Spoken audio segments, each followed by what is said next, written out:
चलिए, बिना समय बर्बाद किए सीधे आज के इस विस्तृत विश्लेषण में गोता लगाते हैं। उत्तर प्रदेश के नदी तंत्र पर आधारित ये मास्टर क्लास खास तौर पर लेखपाल परीक्षा की तैयारी के लिए डिजाइन की गई है। सिलेबस के इस अहम हिस्से को एकदम पक्का करने का ये सबसे बेहतरीन तरीका है। आज मुख्य रूप से इन 6 चीजों पर फोकस रहेगा। यूपी नदी तंत्र का एक ओवरव्यू, विशाल गंगा नेटवर्क, यमुना और उसके सहायक नदियां, हिमालयी और मैदानी नदियां, प्रायद्वीपीय पठार की नदियां और आखिर में नदियों के किनारे बसे प्रमुख शहर। शुरुआत करते हैं भाग 1 से, यूपी नदी तंत्र का ओवरव्यू। आइए समझते हैं कि आखिर पूरे राज्य में पानी का फ्लो कैसे काम करता है।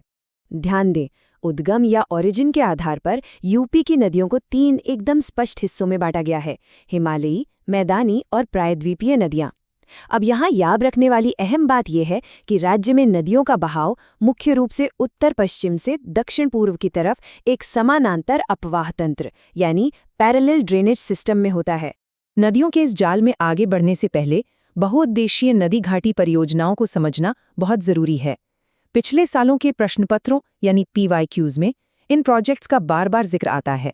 असल में ये ऐसे प्रोजेक्ट्स हैं जो सिंचाई, बिजली, बाढ़ नियंत्रण और पर्यटन जैसे कई सारे काम एक साथ पूरे करते हैं। भाग 2 पर आते हैं, विशाल गंगा नेटवर्क। सच कहूं तो ये हिस्सा पूरे यूपी के भूगोल की रीढ़ की हड्डी है। जरा इस आंकड़े पर गौर कीजिए, 1450 किलोमीटर। बिल्कुल सही, गंगा नदी अपनी कुल 2525 किलोमीटर की लंबाई में से 1450 किलोमीटर तो अकेले उत्तर प्रदेश में बहती है। ये एक ऐसा फैक्ट है जो सीधे परीक्षा में टकराता है, तो इसे अभी के अभी याद कर लीजिए। गंगा की सहायक नदियों को दिमाग में फिक्स करने के लिए एक बहुत ही आसान सा निम्नोनिक इस्तेमाल करते हैं। बाएं तट की नदियों के लिए याद रखिए RGGG यानी रामगंगा, घाघरा, गोमती और गंडक। और हाँ, दाएं तट से मिलने वाली नदियां यमुना, टोंस, सोन और कर्मनाशा, ये तो सीधे तौर पर PYQ में पूछी जा चुकी हैं। अब एक मेंटल डेटा मैप बनाते हैं। कौन सी नदी गंगा में किस जिले में जाकर मिलती है? गोमती मिलती है गाजीपुर के कैथी में और रामगंगा कन्नौज में। वहीं यमुना सीधे प्रयागराज में जाकर संगम बनाती है। मिलान वाले प्रश्नों के लिए ये जानकारी एकदम सॉलिड है। इस हिस्से पर खास फोकस रखना है क्योंकि यहाँ मौजूद लगभग हर एक पॉइंट परीक्षा में पूछा जा चुका है। बिजनौर से गंगा का प्रवेश और बलिया से निकास, इसका 28 जिलों से होकर गुजरना और बदायूं में सबसे लंबी तटरेखा।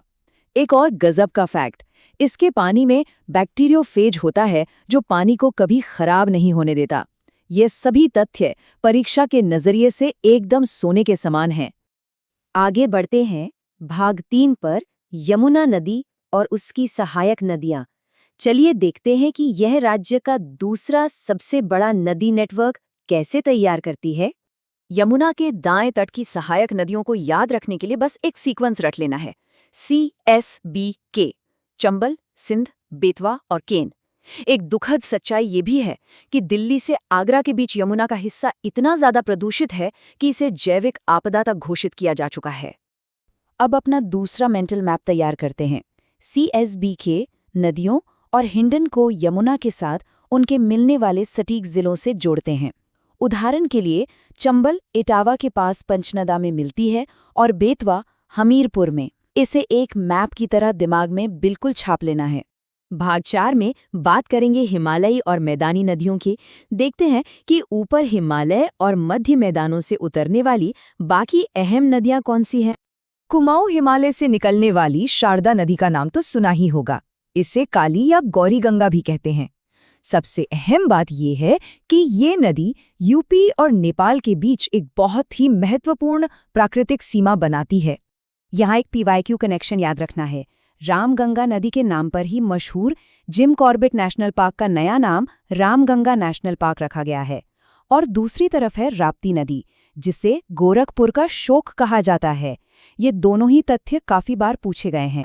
गोमती नदी के बारे में एक बड़ा दिलचस्प अपवाद है। यह एक मैदानी नदी है। इसका मतलब है कि यह किसी ग्लेशियर से नहीं बल्कि पीलीभीत की फुलहर झील से निकलती है, और यही अपवाद इसे एग्जामिनर्स का फेवरेट सवाल बनाता है। अब आते हैं भाग 5 पर, प्रायद्वीपीय पठार की नदियां।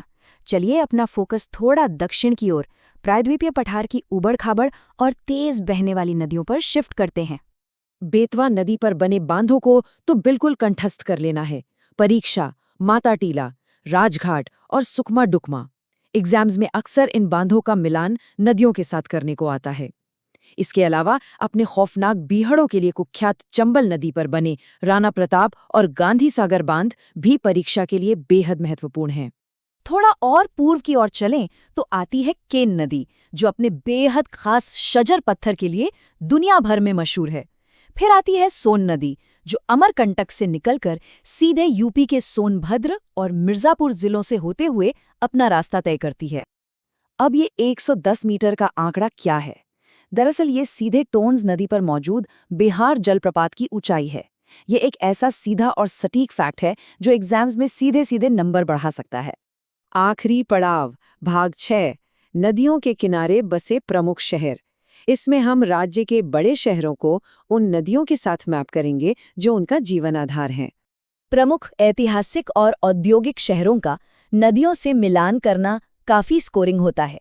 जैसे कानपुर और वाराणसी सीधे गंगा के किनारे बसे हैं और लखनऊ तथा जौनपुर गोमती के किनारे। यमुना के किनारे मथुरा और आगरा जैसे ऐतिहासिक शहर मौजूद हैं। इसे बस एक बार दिमाग में अच्छे से सेट कर लेना है। अंत में इन हाई फ्रीक्वेंसी PYQs पर खास ध्यान देना है। सरयू नदी के तट पर बसा अयोध्या और सई नदी के तट पर प्रतापगढ़। ये सवाल लेखपाल और बाकी राज्य स्तरीय परीक्षाओं के ऑल टाइम फेवरेट हैं। अंत में एक विचार करने वाली बात, गंगा के पानी को शुद्ध रखने वाले बैक्टीरियोफेज के इस खूबी को देखते हुए क्या यूपी के इस ऐतिहासिक नदी तंत्र का अध्ययन नमामि गंगे जैसी भविष्य की जल संरक्षण परियोजनाओं को एक नई दिशा दे सकता है? इस शानदार और जीवंत नेटवर्क को समझना सिर्फ परीक्षा के लिए नहीं बल्कि हमारे भविष्य के लिए भी जरूरी है। इस विश्लेषण में बताए गए हर फैक्ट, हर निमोनिक को अच्छे से रिवाइज कर लीजिए। आपकी तैयारी के लिए बहुत बहुत शुभकामनाएं।